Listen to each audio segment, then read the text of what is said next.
حضرت سیدنا عمر رضی اللہ تعالی عنہ جلیل القدر ہستی ہیں جنہیں حضور علیہ السلام نے اللہ سے مانگ کے سارے صحابی رسول کریم صلی اللہ علیہ وآلہ وسلم کے مرید ہیں، لیکن جناب عمر میرے حضور کی مراد ہے۔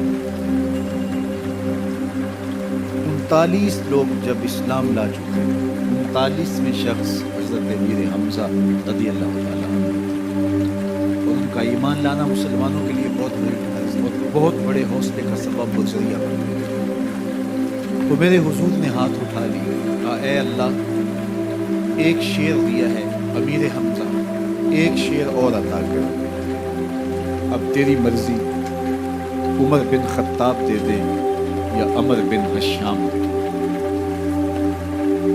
حضور دعائیں مانگ رہے اور یہ ہاتھ میں تلوار لیے غیظ و غضب سے بھرے ہوئے گھر سے نکلتے ہیں کہ بانی اسلام کا چراغ ہی بجھا دینا۔ راستے میں ایک صاحب ملے اور کہا کہ عمر، تیور کوئی اچھے نہیں لگتے، خیر تو ہے، کدھر جا رہے ہیں؟ کہا چراغ اسلام بجھانے جا رہا ہوں، یہ روز کا مسئلہ ختم ہونے لگا ہے میرے ہاتھ میں۔ مسکرا کے بولے گھر کی خبر کرو۔ کہا میرے گھر کو کیا ہوا؟ کہا تمہاری بہن فاطمہ بھی نوکر بن گئی ہے رسول اللہ صلی اللہ علیہ وسلم۔ غصے سے بھرے ہوئے اپنی بہن کے گھر کا رخ کرتے، اندر سے قرآن پڑھنے کی آواز آئی، غصہ اور بڑھ جاتا ہے، دروازے کو زور زور سے کھٹکھٹاتے۔ اہل خانہ سمجھ گئے ماجرا کیا ہے، گرجدار آواز ہے جناب عمر کی، دروازہ کھولو۔ جلدی سے معلم کو چھپا دیا اور بہن آگے بڑھ کے دروازہ کھولا۔ کہا تم سابی ہو گئے، دین چھوڑ دیا تم، بتوں کی وفا ترک کر اور بے تحاشا مارنا شروع۔ بہن کا سر پھٹ جاتا ہے، خون بہنے لگتا ہے اور یہ مارتے چلے جاتے۔ فاطمہ بنت خطاب بولی عمر تم خطاب کے بیٹے ہو، سنو میں بھی خطاب کی بیٹی ہوں، جو ظلم جو جبر کرنا ہے کرو، میں محمد عربی کا دامن نہیں چھوڑوں گی۔ سوچنے پہ مجبور ہو جاتے ہیں وہ کون سی طاقت ہے جس نے بجلیاں بھر دی اس کے اندر۔ کہا جو تم پڑھ رہے تھے مجھے بھی سنا سکتے ہو؟ کہا تمہیں غسل کرنا ہوگا۔ عمر اپنے بدن کو دھو رہے ہیں، میرا رب دل دھو رہا ہے۔ اتنے میں معلم بھی قرآن لے کر آ جاتے ہیں اور قرآن کی تلاوت ہونے لگتی ہے۔ طٰہٰ ما انزلنا علیک القرآن لتشقیٰ، 14ویں رات کے محبوب جان، ہم نے قرآن اس لیے نازل تو نہیں کیا تھا کہ تم مشقت میں پڑھتے۔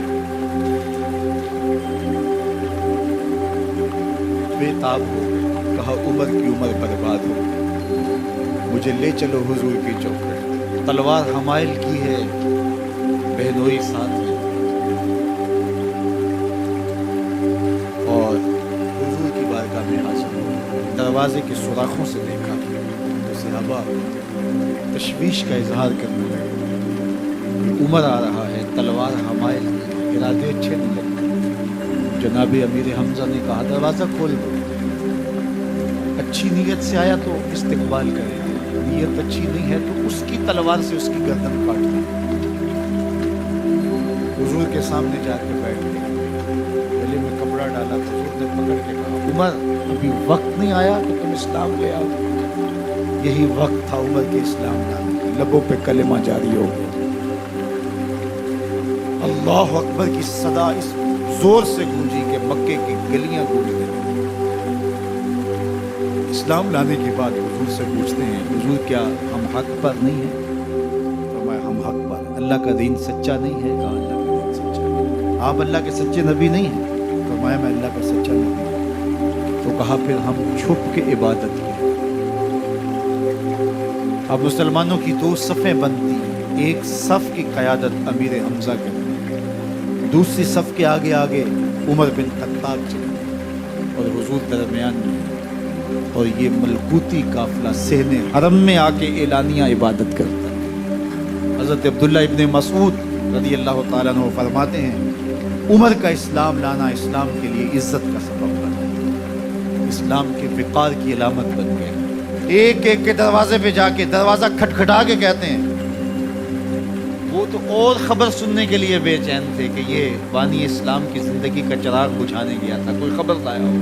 وہ کہتے ہیں آؤ عمر کدھر آئے ہو؟ کہا تمہیں بتانے آیا ہوں، کمزوروں سے پنجہ آزمائی کرتے رہے ہو، آؤ میرے سے بات کرو، میں محمد عربی کا نوکر بن گیا۔ اللہ اکبر۔ میرے حضور نے فرمایا جب اچھے لوگوں کا ذکر کرو تو میرے عمر کا ذکر بھی کیا کرو۔ میرے عمر کی زبان پر حق بولتا ہے، سچ بولتا ہے۔ ان الشیطان یفر من ظل عمر، عمر کے سائے کو دیکھ کے شیطان۔